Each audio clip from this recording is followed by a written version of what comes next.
In 2018, we undertook an ambitious and groundbreaking relocation of lions to an open system in Mozambique. If successful, it would be the largest expansion of the African lion range in history. It was the biggest project the Cabela Family Foundation had ever been involved in, and established a legacy in conservation for Mary Cabela. Hunting has become a controversial practice in modern times. My name is Dan Cabela, and I am traveling the globe to explore the true impact hunting is having on our remaining wild landscapes. This practice goes back as far as human history can remember.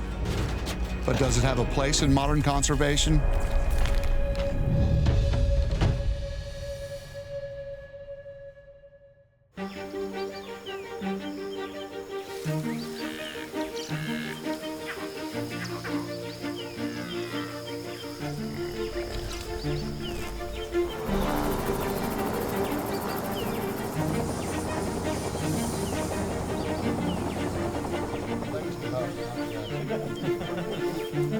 This is my first time back in Mozambique without Mary. And for many of the Cabela family joining on this trip, it's a maiden visit to Catata 11. I am eager to see the lions again. And resident biologist Willem is quick to get me in the field.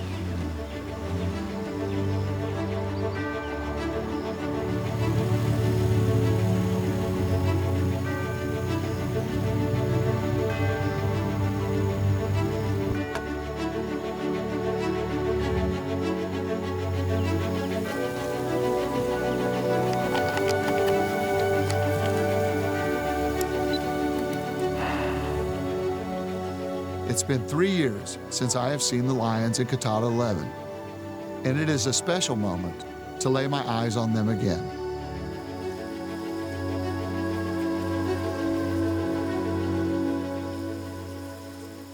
It's been an incredible conservation journey. What can you tell me about what you've seen? You've been here on the ground. I mean, first, as you know, it's the largest reintroduction of lions into an unfenced system that's ever been recorded in history. And what we've learned is that given enough prey, lions can be reintroduced into an unfenced system. With the initial 24 lions that we brought in, we were able to collar a majority of them, and with that we were able to monitor the population as a total count for the first 4 years. And what happened after that was they were reproducing like crazy, which is great for this initiative. And with that, we went from having a known total population to now a lot of unknowns. What we've had to do is shift from collar-based lion population monitoring to a more estimation-based population survey. What we've seen is we still have several of the founder individuals still in this environment, which is great to see. Many of them have had 3 litters, 4 litters, and we are sitting now at a population of 100 individuals, which going from 24 as the founder population is just absolutely incredible. How important is having genetic diversity going forward? Yeah, absolutely crucial. Up until now, we've done 3 of these augmentations of males with the purpose of trying to introduce new genetics. What we've seen is that just the addition of 2 males can have a huge impact on that diversity. And so what we're going to try and do is use adaptive management by introducing new males. I would say this is the most meaningful conservation project I've ever been involved with. I would say it's certainly life-changing for me. What does it mean for you to be here all the time, taking care of the wildlife and especially the lions here? If you love your job, you never work a day in your life. And what we're trying to do as biologists in this kind of context is to try and ensure that the management and the science are very closely linked. It also helps to provide credibility to the hunting industry. This place is one of the best examples showing how the industry can actually contribute to such an incredible recovery of wildlife.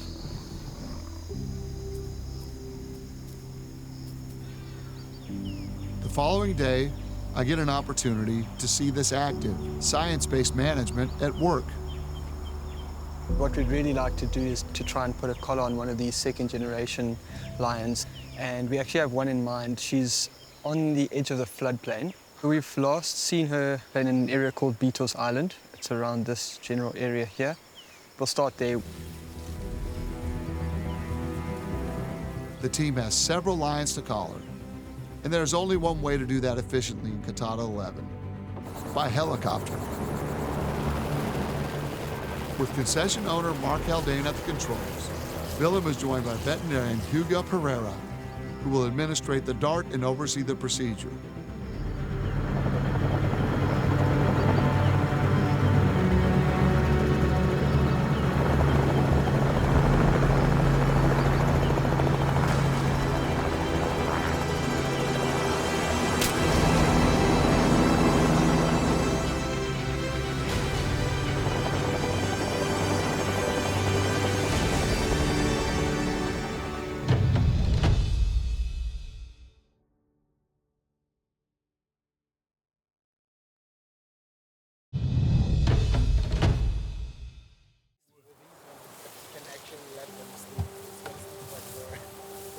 We've just managed to dart one of the second generation females in the Zambezi Delta.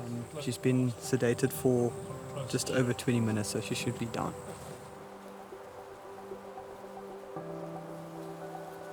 And this lion was born here, second generation.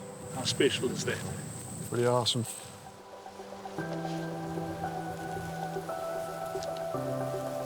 It's an incredible moment to be so close to this lioness. The team are quick and efficient, gathering the information they need. So we're just about to take a tissue sample of this lioness. This helps us to keep tabs on the genetic diversity within the population. Why is it important to collar this female here today? Well, the collaring helps us from a variety of different aspects. One of them is to keep track of the demographics of the population, so that behavior, movement, diet, all these different things. And another aspect of that is genetics and being able to document who's mating with who and how that progresses over time to monitor the genetic diversity. By fitting this collar on this lioness, we can be able to monitor her offspring. The more we know from the monitoring aspect, the better we're able to manage. This collaring is particularly special because I have the opportunity to share it with father and son, Chuck and Scott Yankee. It requires significant resources to support these projects, and they help fund this collar with the Cabela Family Foundation. Thank you. Thank you.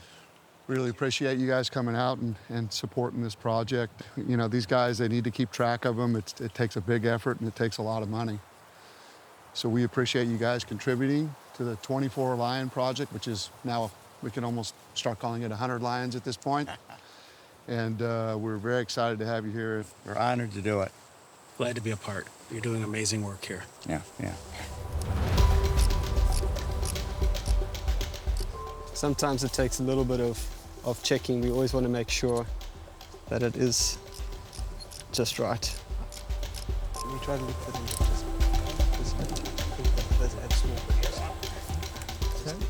It's pretty impressive. I had no idea how large they were, and you know, they've got their skin is quite coarse.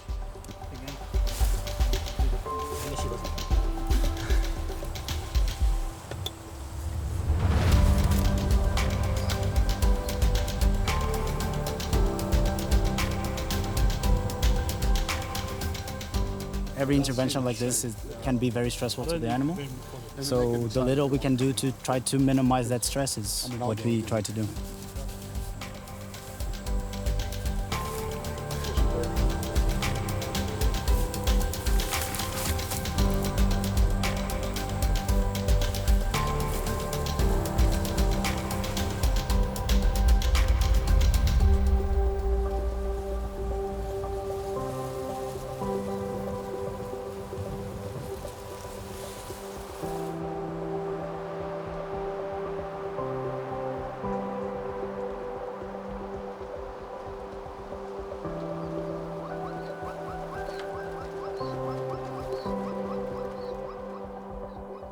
The conservation success in Catata 11 is so much more than just the lion story.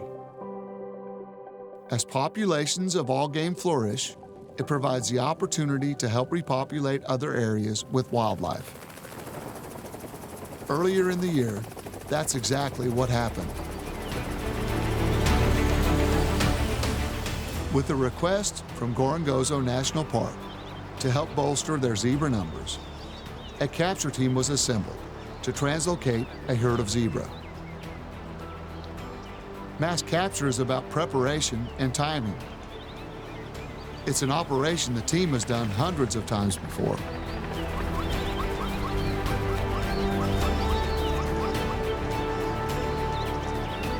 By corralling the herd with a helicopter into a funnel system, large numbers can be captured quickly and efficiently, reducing stress on the animals.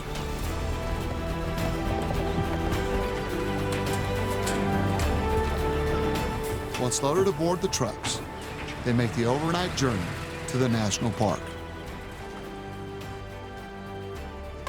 Successful conservation in action.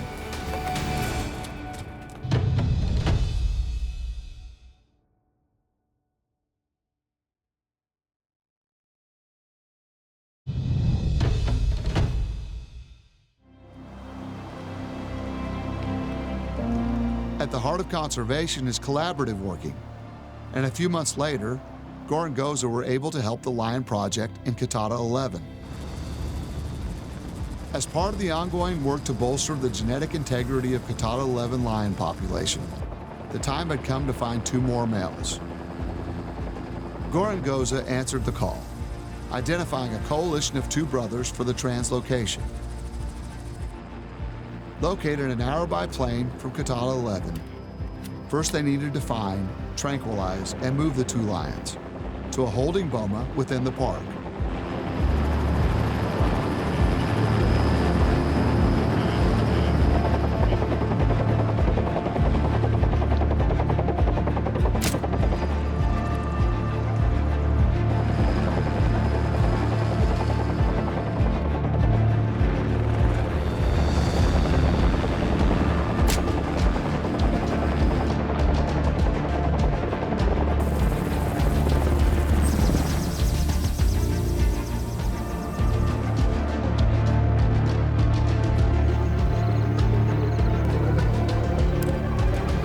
So this male gave us a bit of a run around this morning.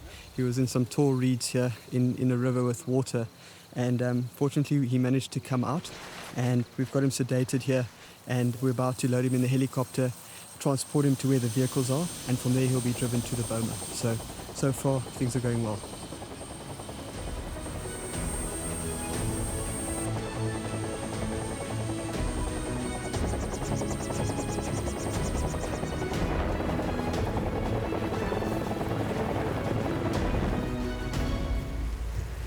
Several days after the capture, I joined Mark and Hugo in Gorongosa.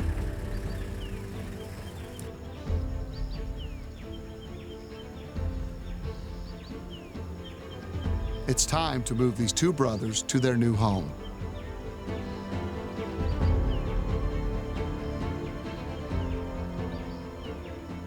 It's a game of patience to get the first dart in.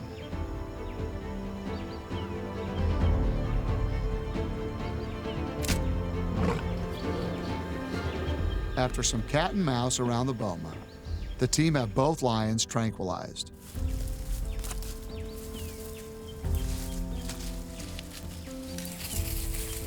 Then we've got a wonderful specimen here, about 3.5 years old, and growing a good mane already, and an absolute prime condition. As fat as a pig, he's been living well. And him and his brother will make a great addition for us to the Delta. Totally unrelated genetics and just what we need.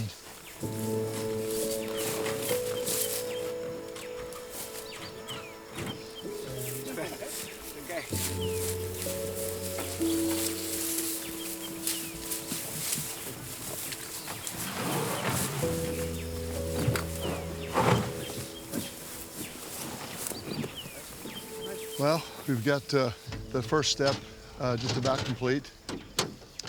Got the 2 males loaded. Now we'll take them to the plane and load them again. Then we'll fly them over to their new home, which I'm sure they'll be very happy.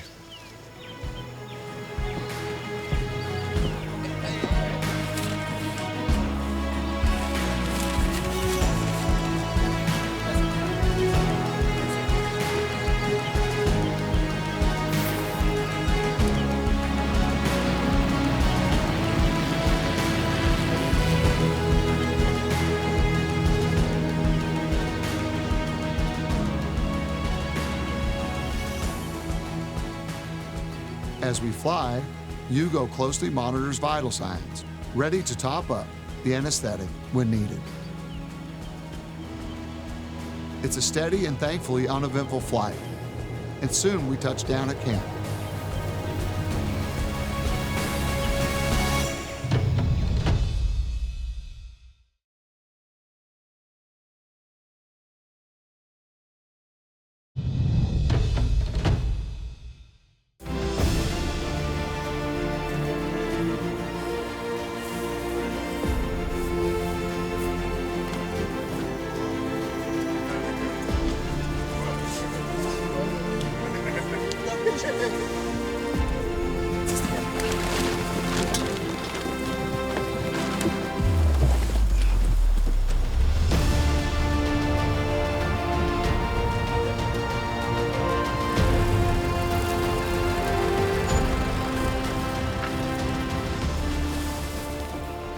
This is a legacy moment, a project started by Mary in 2018, now being shared with our family after her passing.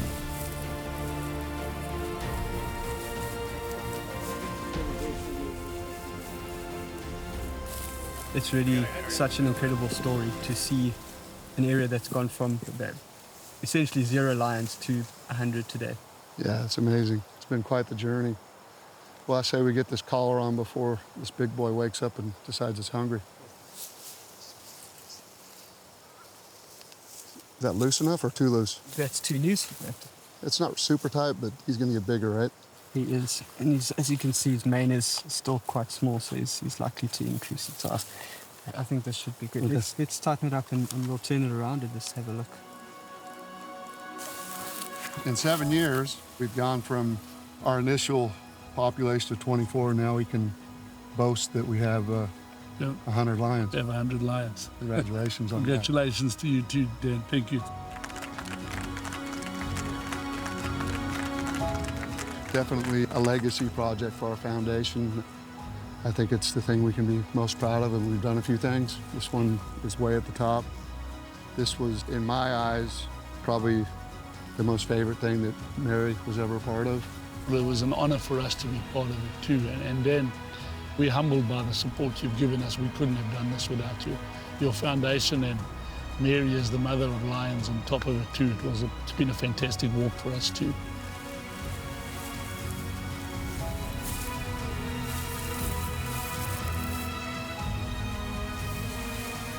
The introduction of these new lions is a testament to the success of the project and the dedication of everyone involved.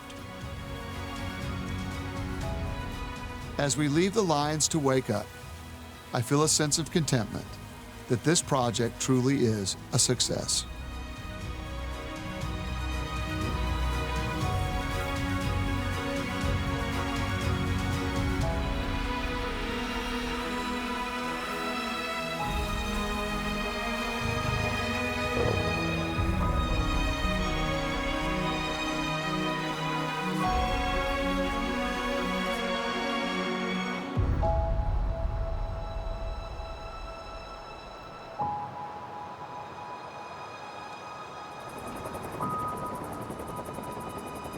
After a week of freedom, I joined Mark and Willem to check in on the new arrivals.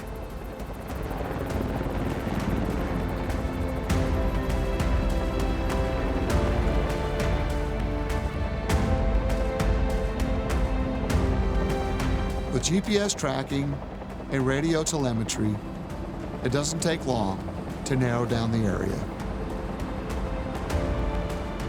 After some searching, we spot one of the brothers. Seeing him free once again offers a sense of completion to our time. It's hard to believe, that this has become the largest reintroduction of lions ever into an unfenced system. We started with just 24 individuals.